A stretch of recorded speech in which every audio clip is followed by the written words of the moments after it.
जय हिंद, नमस्कार साथियों। आज हम लोग एक्सरसाइज 3.3 के अंतिम सवाल अर्थात छठा नंबर सवाल को देख रहे हैं। कह रहे हैं जैकब का 5 वर्ष बाद उसके पुत्र की आयु 3 गुनी हो जाएगी। 5 वर्ष पूर्व जैकब की आयु उसके पुत्र की आयु 7 गुनी थी, तो वर्तमान आयु ज्ञात करने के लिए। तो यानी जैकब क्या है, पिता का नाम है और उसके पुत्र दोनों में कंपैरिजन करने के लिए कह रहा है। तो मान लीजिए जैकब की वर्तमान आयु x वर्ष है और पुत्र की वर्तमान आयु y वर्ष है। 5 वर्ष बाद कह रहा है, यानी x + 5 वर्ष हो जाएगा जैकब की आयु, और पुत्र की आयु y + 5 वर्ष। उसके बाद कह रहा है जैकब की आयु उसके पुत्र की आयु 3 गुनी हो जाएगी, 3 से गुना कर दीजिए।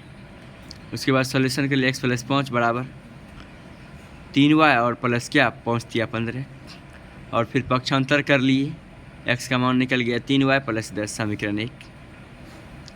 प्रश्न की दूसरे भाग से कह रहा है 5 वर्ष पूर्व जैकब की आयु x - 5 वर्ष, पुत्र की आयु y - 5 वर्ष।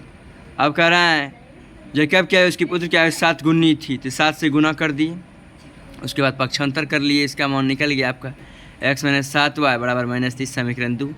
x का मान समीकरण 2 में रख दिए। तो आप देख रहे हैं x का मान समीकरण 1 में 3y + 10, वहाँ से उठा के उसको रख दिए।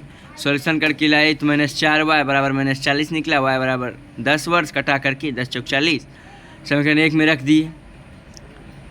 3y + 10 यानी 3 × 10 + 10 यानी 40 वर्ष। यानी जैकब की वर्तमान आयु 40 वर्ष और उसके पुत्र की आयु 10 वर्ष। यानी समझ लीजिए जैकब की आयु 40 वर्ष है तो उसके पुत्र का आयु 10 वर्ष है। इंपॉर्टेंट सवाल है, वीवीआई सवाल है, एग्जाम में आया हुआ सवाल।